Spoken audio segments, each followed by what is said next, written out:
Governor, thank you for taking the time as always. I know you're busy. Let's start with Donald Trump and Elon Musk. The feud is making headlines. What's going through your mind watching all that play out? Listen, this is between them. They can speak for themselves. What's important to me is that we get the services from the federal government that we need, and that ultimately the Senate does not pass this big, anything but beautiful bill in its current state. Do you see the feud that is sort of playing out before the public? Do you see that as a distraction to what needs to get done policy-wise? Well, in this administration, there are lots of distractions, and much of the policy that is coming out is destructive. I mean, right now, the feud is at least in part about a bill that would kick 17 million Americans off their health care coverage. That's 17 million people that couldn't see a doctor. That will take lives, and it will shut down rural hospital systems. You look at the damage that does, along with the major cuts to SNAP, with people going hungry. And what's mainly important is that this bill does not pass. It's mean, it's cruel, it's going to hit our economy, and it doesn't work. It increases the federal debt by trillions of dollars, and it'll blow a hole in every state budget. And unlike the federal government, we have to balance our budgets, and they're going to make it that much harder. But Governor, there had to be a thought in your mind when you first saw this go back and forth, right? Of what's my thought on this happening right now? That's not unexpected. You expected the relationship. Did you expect the relationship to go south at some point? I don't know either of them well enough to do that. You touched on Medicaid, and you talked about the possibility of running for president being contingent on our country being broken. Today, are we a broken country? I believe that our country has far too much of us versus them, far too many neighbors yelling at neighbors, and it's gotten far too partisan in Washington, D.C. Now, we've got to get to a place where we put common sense, common ground, and getting things done ahead of arguing about the issue of the day in D.C. I think people want to be able to live their lives with stability, without on again, off again, across the board, industry-specific tariffs each day, without drama coming out in the national news every single day. I think most families want to make enough to support themselves, to provide a good life for their kids, and to be able to go on vacation without worrying about turning on the news every morning to see what happened last night. Are we a broken country right now? I think that this country is struggling. But I think that this country has gone through periods of struggle in the past. You know, there's more divide between our parties and some neighbors out there. But I think that's overlooking what the American people truly care about. The American people don't wake up thinking about red or blue, left or right. They wake up thinking about their job and whether they make enough to support their family. They wake up thinking about their next doctor's appointment. They wake up thinking about the roads and bridges they drive each day, the public school they drop their kids off at, and whether they feel safe in their communities. The things the American people care about aren't political at all. And if we just spend 80% of our time on those, we could do better for everyone. I mean, look at Kentucky. Our people vote different ways, or have, in a governor's election and in a presidential election. So I don't think people are just red or blue by nature, but we've got to tailor our government to address their everyday needs. Why are you a unique unifier? Well, I think that there are lots of folks out there who've been able to bring people together. I'm just proud we've been able to do it here in Kentucky. And whether that's responding to natural disasters, where you see the very best of people. They don't care about their party or what someone's view is on something. They want to help them, especially in their darkest moment. You see it with how we've come together for economic development. That's the private sector, that's the public sector, that's county judges and mayors, regions working together, creating more jobs than ever before in our history. And I think what happens with that is when we see that people are intrinsically good and want to help each other, and then we see that success isn't red or blue, it brings us all to a better place where we can get more things done, fight less, and feel good about where we're going. You had mentioned the bill, the reconciliation bill. Say these proposed cuts to Medicaid happen. For this issue, your hands are tied in many ways as governor. Is that a circumstance where you say, okay, let's do it. Let's do something bigger?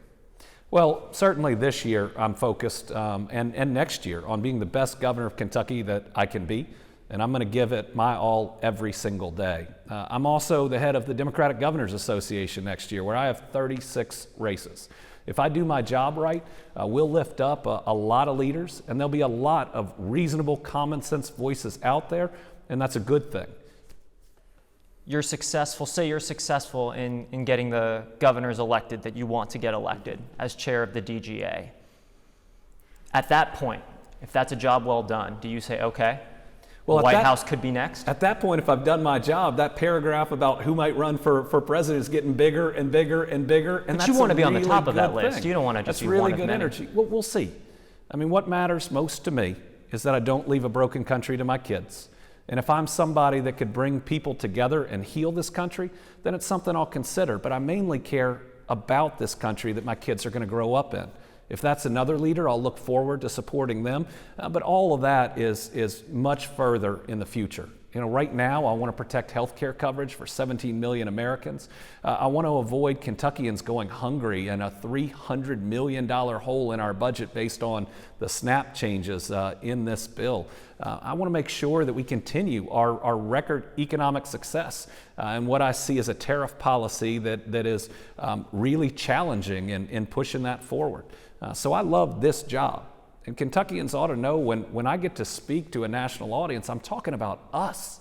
I'm talking about what we've done. I'm talking about our special Kentucky story. And I've been really proud to be just a part of that story. You sort of mentioned a timeline there. Is late 2026 the earliest where you would sort of consider a potential run? Yeah, I'm not thinking about timelines at the moment. I'm just thinking about doing the best I can for the Commonwealth. And electing as many Democratic governors as I can across the country. I believe you told another outlet, though, that was when you would sort of timeline that, sit down with your family and say, hey, this might be a point where we discuss it. I think I told that outlet exactly what I've said today, in that I'm solely focused on doing my job, doing the best I can, being the best DGA chair I can be in 2026. And then after that, we'll see. Are the cuts to Medicaid and SNAP the biggest grounds for you in consideration? Are those like, okay, that's where I draw the line? I'm not looking at Medicaid about a future run for anything. I'm looking at it and how devastating it is for Americans. I mean, Medicaid covers the people we love the most, our parents and our kids. In Kentucky, half our kids are covered by Medicaid.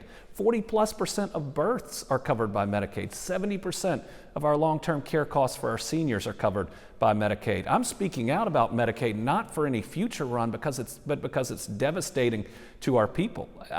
We need to stop these Medicaid cuts today in 2025. It doesn't have anything to do with 26 or 28. It has to do with our people. It has to do with the solvency of our rural hospitals. It has to do with me not wanting someone who lives in eastern or western Kentucky to have to drive 2 hours just to see a doctor. We'll cover this for a few more. We'll get to some other topics. I do want to mention the podcast. You've had some fun with that. Obviously, You've had some guests on. You'll obviously soon be chair of the Democratic Governors Association. We've talked about that. You've been speaking at Democratic fundraisers. You've traveled internationally. You're weighing in on national issues every week. Why shouldn't people believe that you have your eyes set on the White House at some point? Well, I've been speaking out because I'm trying to set an example for not just the National Democratic Party, but hopefully for both parties. And that's that we need to first focus on the everyday needs of Americans. We need to turn down the temperature, and we need to be more common sense, common ground, get things done. Let's get results for the American people. Let's lower their costs. Let's ensure they can see a doctor when they're sick. Let's make sure their roads and bridges are safe. Let's make sure they feel safe. Let's make sure their kids are getting the best education they can. It's why we launched this Pre-K for All initiative. I'm speaking out because that's where the dialogue ought to be in this country. And people shouldn't have to feel like the country swung really far this way or really far that way. I think it's just important in this moment, not having anything to do with anything in the future, but in this moment where we need reasonable voices to be out there. I'm trying to be one. Politico ran a story. I believe they were with you in Hazard at some point, and they sort of saw. They were up at Skyview. That's what it was. Yeah. And in that Politico story, you were called an intriguing dark horse, but one Democratic operative said you struck them as a great cabinet secretary. Their words, quote, just not exciting or interesting enough. Your response? I've been underestimated before. And? That's my response. But you've overcome? Oh, listen, I'm proud of what I've done. I am who I am, and I'm comfortable with that. Have you ever had a question in your mind of, I'm not qualified for something? In my life? Mm-hmm. Well, or in your I career, had to get a your law political degree before practicing. Sure. But in this part of your political career. And you want to make sure that you're prepared for every job that you go into. I knew I was prepared to be Attorney General. As I served as Attorney General, I looked at the then governor and believed strongly I could do the job better, and I think I've proven that. But this is people will say different things. It doesn't bother me. If I'm doing a good job for Kentuckians, if I believe that I'm being a reasonable voice out there that can bring Americans together, then I'm happy with how I'm doing it. I want to touch on Senator Robin Webb. Okay. For Kentucky Democrats, that was not welcome news, obviously. It may have been seen ahead of time, but not welcome news. What do you say to Senator Webb, who says the Democratic Party here in Kentucky has left her? Well, right now, the National Democratic Party, right now, the National Republican Party, which she's joining, is trying to cut health care coverage for 17 million Americans. It's going to threaten the hospital system in her district, that is the second largest employer in her district. I don't think any party has left Senator Webb. I think she's looking at future elections. You mentioned the rural hospitals. Senate President Stivers told me he is in one of the more rural districts in the entire country. And the Senate President said, I haven't heard any of these complaints coming from the hospitals in his area. What's your response? The Kentucky Hospital Association is lobbying in D.C. right now, talking about the harms that this would do. They talked to the legislature when the legislature tried to remove hundreds of millions of dollars. Come on, every rural hospital system knows that losing 17 million people and their coverage and the revenue that goes with it is going to harm them. It's basic math that if fewer people are covered in your district, then the hospital system is going to have less revenue. In many of our rural areas, Medicaid is 40% plus. It definitely threatens the hospital system in Clay County. I don't know if they're going to talk to Senator Stivers about it, but we certainly hear it from all the systems. So you're saying that's essentially can't be true. What are you saying? It's basic math. It's basic math that if you remove coverage from people who are going to a rural hospital, the rural hospital has less revenue. It can't afford to hire as many people. You don't have the specialists. It may have to shut down, and then you have to drive hours. I mean, this isn't a back and forth. This is basic facts. You can't remove the dollars that cover 17 million people from health care and not see some serious consequences. Let me just give you, 17 million people is 3.5 times the population of Kentucky. You're removing 3.5 Kentuckys from the coverage and the revenue in our healthcare system. You feel strongly about this? Yes, these are people, and some of them will die. Some of them will lose their coverage for things like cancer treatment. When we expanded Medicaid in Kentucky, I was on an elevator with my dad, and I remember a woman walking on and bursting into tears. And when she had a chance to breathe, she looked at him and said, "I'm alive today because of you." She could not get coverage, in part because of pre-existing conditions, but she could not get coverage until that expansion. When we do things that remove that coverage, it impacts people in profoundly negative ways. The president is pushing this bill that will ultimately have these impacts, right? What is your message to him? My message to him is it's going to be devastating to the American people, many of which voted for him. I mean, this is going to hit especially rural America incredibly hard. And taking away the ability for 17 million Americans to see a doctor is wrong. I mean, in the Bible, Jesus says a doctor is for the sick. Well, let's make sure they can see a doctor. A few more questions here. I want to go back to Senator Webb. Does she have a point, though? Has the Democratic Party, at least some, alienated some rural Kentuckians? Well, I certainly hope that rural Kentuckians would be alienated by a $300 million cut in food that's going to make more rural Kentuckians go hungry. I don't think that's the controversy, though. though. 17 million people that are going to be cut from their health care, including in rural Kentucky. So you can say, has the National Democratic Party alienated folks, but look at what the National Republican Party is trying to do right now. It's going to hurt people. It's going to cost lives. And I hope that the Senate on both sides rejects it. I believe she's probably referencing more of the social issues, though. Do you think she has a point there? But don't you think if she's just referencing a National Democratic Party, she should also have to reckon with what the National Republican Party is doing? Let's see, social issues may be important to you, but the ability to see a doctor, how much you make in your job and the impact of tariffs, whether or not when you're down on your luck, you'll have enough to eat. I'd like to think that those are the core values that we should be putting first. That outweighs some of the other issues in most voters' minds. It should. David Yates, Senator David Yates, if he wins the race for Jefferson County Clerk, Democrats in the Kentucky Senate are down to 5. Well, there'll be a special election there. Sure. I mean, it doesn't eliminate the seat. Sure. 5, potentially 6, excuse me. But does any of that, right? That's obviously, for Democrats, they see that as, okay, we got to basically try to even break even here. Does any of that fall on you, the fact that that number has dwindled? Oh, I think we'd win that race, but at the end of the day, whether there are 5 or 6 out of 38 doesn't impact what's going on in legislation. Look at the things we've been able to do and to pass, even with the supermajority on the other side. We passed sports betting, we passed medical marijuana, we passed laws that treat mental health as physical health.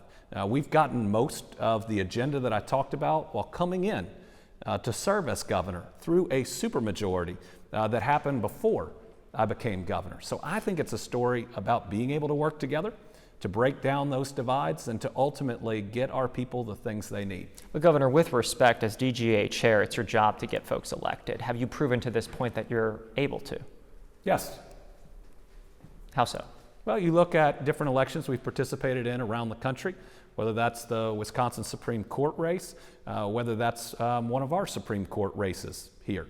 Certainly, if you go from winning in 2019 and then expanding the amount you win by almost 5 points, you show that, yeah, you can win. Just a few more. Pre-K for All initiative. Pre-K, universal pre-K is not something that the state legislature, at least Republicans leading it, have shown an appetite for. How would this initiative still accomplish the same goal, and essentially without them? Well, Pre-K for All is not about the state legislature, it's about our families. Half of our kids are showing up not kindergarten ready, and some of them never catch up. Our families are losing out on wages. There's a study that says for families that have access to pre-K when their kids are 4, they make $9,000 more a year for 6 consecutive years. That's $54,000 our families are losing out on. Many of our families don't have the option for any form of child care because 2/3 or almost 2/3 of the counties in our state are child care deserts. And then you look at our workforce, where we're bringing in record numbers of jobs. Pre-K for All could increase our workforce by up to 70,000 people. So the difference, and what I think we'll see as we come into this session, is it will be the number one ask of business going to this legislature. It'll be the number one ask of parents with young children. It'll be the number one ask of all the workforce groups that are out there. And it won't be my plan, it'll be Kentucky's plan. Because this is a group of, I believe, 28 folks of different parties, of different backgrounds that are going to go out in the state. They're going to collect comments from anyone that has one, and they're going to help fashion the final report and suggestions that don't just come to me. They go to the legislature. So this will be the type of program that Kentuckians want and demand, and 18 other states do this. And that means that next business that I'm trying to bring here, that other state like Georgia, or Alabama, or West Virginia, which started pre-K 23 years ago. We're 23 years behind West Virginia. I don't want to ever have to say that as governor. What they can say is, we have more workers for you because we have a pre-K program that frees up more people to come into the workforce, and Kentucky doesn't have that. I never want to be at a disadvantage, especially when what we're not doing is hurting our kids. The death toll in eastern Kentucky after the tornadoes was heartbreaking. Yeah. You've talked about FEMA being on the ground and doing as good of a job as you've seen, but you've also noted the possibility for a special session. You essentially said it probably will happen. I talked with the Senate President about this yesterday. Will a special session happen? What's that going to look like ultimately getting more funding their way? Well, we're still pulling together the numbers, and then we'll have to see, when the bills come due. But what we're looking at right now is at least a $50 to $60 million cleanup cost in Laurel County and in the Somerset area, Pulaski County. And a lot of that is handled by the county itself. And without a safe fund, we can't provide dollars to that county to help stabilize them monetarily. And what does that mean? It means they've used money that they otherwise need for law enforcement or for other services that are out there. And so if we have a special session, it's about having a safe fund that helps stabilize those counties and provides dollars for the extra state costs that we've had. And again, that won't be political. I haven't sat down and talked with them because we don't have the final numbers. And that's what they've said. They want to see what those estimates are.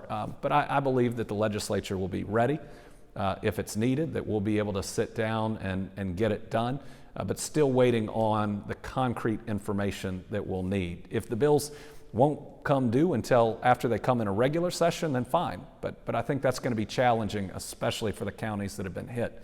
The other piece that's out there is the federal government hasn't granted what's called public assistance for a natural disaster since our February one. That's where FEMA comes in and pays 75% of the cost just because they're so overwhelming. I mean, these natural disasters are hundreds of millions of dollars that hit a state that has to balance a budget when the federal government, has trillions of dollars. And so just that April event, is a $300+ million flooding event. If the federal government doesn't come in, that's about $225 million that would have to be covered by the state and the county. So you could see how that would be really challenging budget-wise, especially on the county. So if the numbers come in at the speed at which you'd like, is your intention to call a special session if the timing works out before this coming? If the counties that have been impacted are going to need those dollars before the General Assembly meets again, then I'd look very, very closely at a special session. We can't allow our counties to go bankrupt. We've got to be there for them. Lastly, Blue Oval SK. Mm-hmm. Any updated timeline on that? I know we keep saying 2025, but we're halfway through now. We're going to see production this year in Kentucky 1. I mean, I think they're up over 800 employees, which is really exciting. And they're going to be producing batteries in Kentucky 1 this year. Kentucky 2, they finished the construction, which is great. What that means is it is there when the market demand picks up. It's increasing every year. It's just not increasing as fast as some predicted it.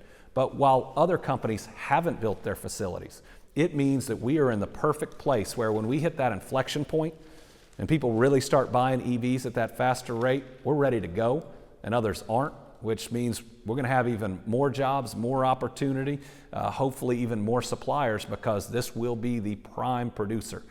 Very much believe that this investment is still going to help us boom decades into the future. I read that Nissan is leasing some of the SK1 facility. Is that right? Well, I think what you're seeing is, especially with some other projects that have stopped, other companies are looking at Blue Oval and saying maybe they can provide for us too.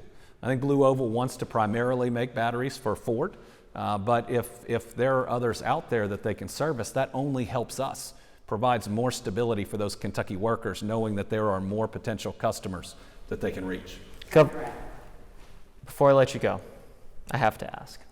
I think a lot of people are wondering, if you haven't made a decision on the run down the line, then why discuss it at all? Why not just shut it down? Why do all these other things? Because people keep asking me questions.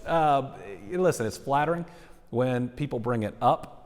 The reason, though, you're hearing my voice out there is I think this country needs reasonable, common sense, common ground, get things done, voices on the national level that are less partisan, that stand up for our people when the president's doing something that harms them, but can give credit to a president when he's doing something that helps them.